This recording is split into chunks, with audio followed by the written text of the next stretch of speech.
Welcome inside the world headquarters for Callaway Golf in Carlsbad. And when you use the word epic these days to describe anything, you better deliver big time. And they're doing that at Callaway. So we talk about the epic in the context of the Flash Driver and Fairway Metals, and we better bring in a renowned expert for all of this. So we brought in the doctor himself, Alan Hocknell. How are you? Good to see you. Thanks very much for coming. 21 years in the Callaway world for you, and counting, thankfully. Yes, thankfully. How different is that world today than it was when you walked in those doors 21 years ago? Oh, certainly our ability today to use computer science to predict the performance of golf clubs before we ever build the first prototype is something that really didn't exist when I started here back in 1998.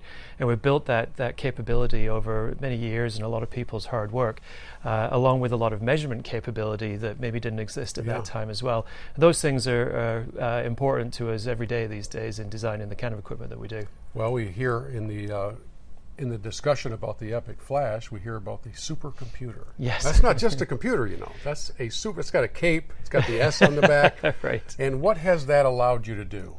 Yeah, well, we've used artificial intelligence techniques to design the Flash driver.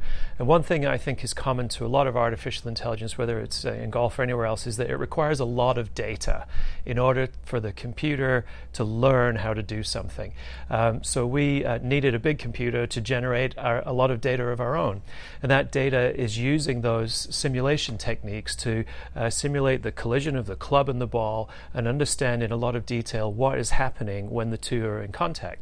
And if we can do that accurately over and over and over again, each iteration of the design changing slightly, then the computer can essentially learn how to design the face of a driver.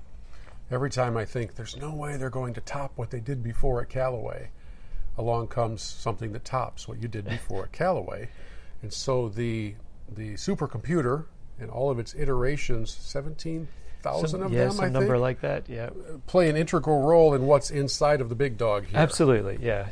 And, we had designed a lot of successful drivers in the past, but we even started to think maybe we the engineers are kind of in the way, because some of our face designs of the past looked like they had a lot of similarities to the face designs of the present.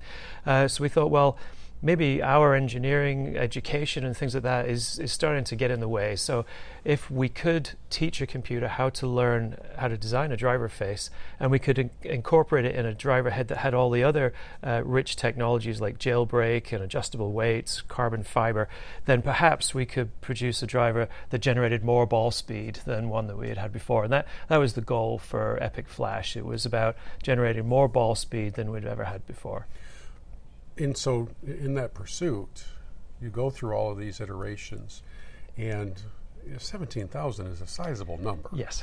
What was it looking for? What were you looking for, and what was the computer looking for? Because the end result is certainly not a symmetrical cookie-cutter design. That's right. In a way, we didn't want to over-constrain the problem, so we gave the computer some fairly simple rules about maximizing ball speed, about staying conforming to the rules as dictated to us by the USGA and the RNA, and don't break as well when it's swung at high head speeds. Beyond that, we really let it go its own way, and it did come up with essentially a very non-intuitive pattern of thick and thin areas that didn't really match anything that we had designed before. A lot of our driver faces previously had been slightly thicker in the center and then descending to thinner areas near the edges of the face.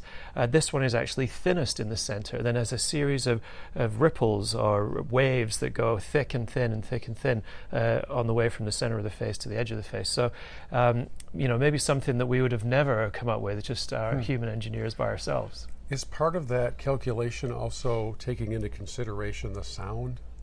We do have an ability to simulate the sound of the driver again in the computer before we ever build the first one, and that is important to us. I think for people who experience hitting the driver, they obviously want to hit the ball straighter, further, but they want to be confident, and the club has to have a quality to it as well, and the sound is an important aspect of confidence and quality. As you know, golfers we're a mental mess, right?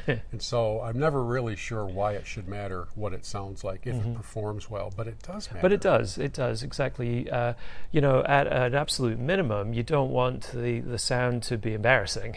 You make it sound like a big cannon went off right at the time that you hit a shot. But we do know within the way that you can control the pitch, the duration, and the loudness of a sound, there are certain areas which are no-go areas that people have consistently over time fed back to us that this makes a bad sound. So we can actually design those out of the driver before we even make the first one. All of that used to have to happen with just the observation of the eye, feedback from and a lot more trial and error, building physical parts and testing them, and that takes a very long time. Sure. And you can only really change the variables maybe once or twice, where we are changing variables thousands of times to get to optimums that maybe we couldn't before. We take that driver technology, we bring it into the fairway metals. So here's the Flash 3 Sub-Zero. That's right. What's the Sub-Zero part? Where I come from, that means another cold day. It means it's pretty cold. So Sub-Zero is really the designation for the clubs that might be considered for better players, maybe those with higher abilities, higher head speeds, certainly prevalent amongst elite amateurs and tour players. The name originally came from the class of drivers that had a center of gravity that was really quite low, leading to low backspin numbers, which is something that some of those types of players pursue quite a lot. So the low center of gravity was getting almost below the zero line, so hence the name Sub-Zero. And it really just is a group of clubs that have high ball speed. They have very neutral centers of gravity, so you can work the ball left or right. They do tend to have lower backspin numbers than the standard products, and they're targeted a little bit at that sort of better player population. As you put all of these things together, all these pieces in place, whether it's with the driver or the fairway metals, we have the adjustability options. Yes. I have a theory, and this applies to myself. I don't want to insult anybody who's watching and think that I'm talking down to all golfers. I don't know that we as amateur golfers are very well versed in how best to adjust things, if we should at all. I think I would agree with you. I think there was a time when components such as these adjustable elements first appeared that people who were skilled in fitting thought, oh my goodness, it's going to be essentially do it yourself. Right. Well, I think the opposite has happened. It's actually the case that you need to go to get the advice of an expert in order to use this technology to best effect, get the most out of it, and sort of tune the performance of any one of these clubs to you as an individual. So you and I might both have 9-degree drivers, but we might have the hosels and the sliding weights set up slightly differently to either combat certain errors that are more prevalent in our game, or to optimize a certain shot shape that you're looking for, or a set of backspin numbers and launch angles. So that's our doctor's advice for all of you, that just because you have the adjustable wrench, the adjustment wrench in your bag, doesn't mean that every day there's a change that needs to be made. No, that's right. I would say that you should seek some expert advice when you're buying the club, get comfortable that you're fitted into the right configuration of it for you, and then just keep your eye on that, as maybe your early season performance is different from your mid-season performance, and the conditions might change over several months as well. But I wouldn't say it's a daily or even weekly thing. Yeah. I sure appreciate your insight. It's good to have a doctor on the set just in case a major emergency breaks out. And this stuff is amazing. It's fascinating technology, and I know you're already working on what's coming next. I know you can't tell us much, but that's right. It's remarkable to me how far in advance the process begins. Yeah, some of the technologies like using artificial intelligence or carbon fiber or jailbreak, they take us quite a long time to develop. Sometimes 3, 4, or 5 years to take that technology from an idea through to proof of concept, and then to figure out how to go and manufacture it, measure it, and then incorporate it into an actual product design. So we have to work on pieces of technology that are multiple years out.